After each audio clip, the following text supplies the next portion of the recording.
This is our smart EVM with IoT and Fingerprint. Our machine has two modes, voting mode and enrolling mode.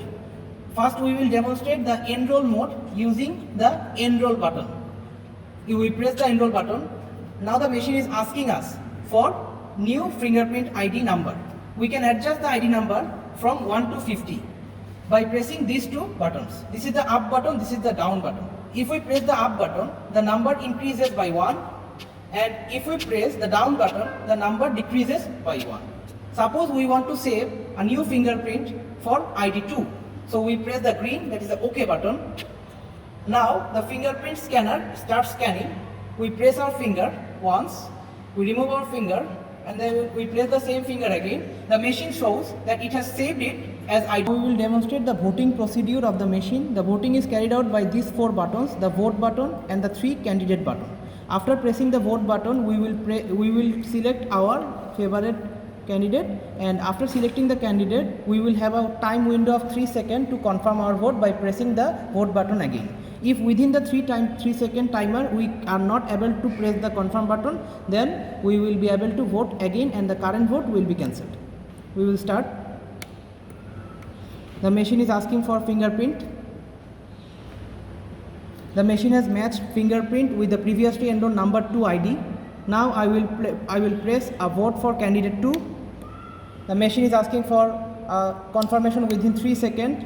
I have pressed within confirmation time. The machine is sending the data to Google Sheet and it has confirmed that my vote has been sent successfully.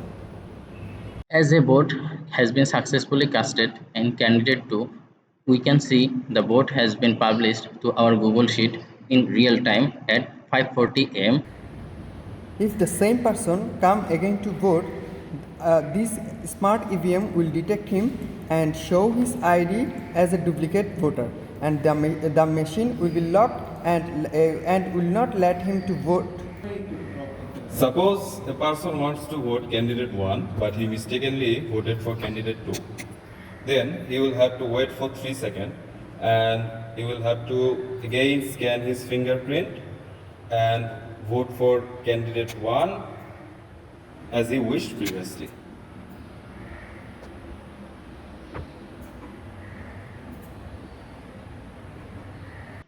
Now we can see from our Google datasheet that the candidate 1 is actually voted, not the candidate 2.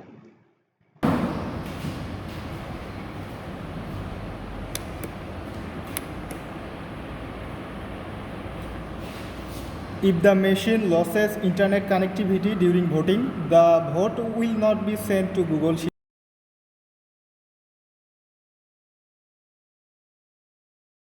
Here we see the vote failed. Voter will get chance to vote again after the internet connectivity restored. Here we can see that the vote of voter 4 is successfully placed to Google Sheet after the connection is restored.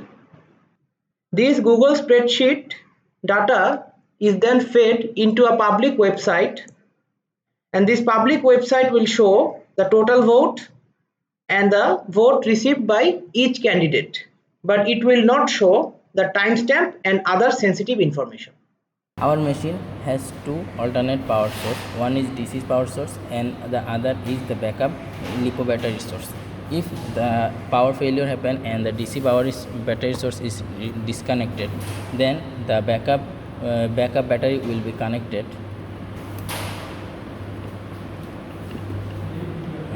And now we can see that our machine have turned on successfully.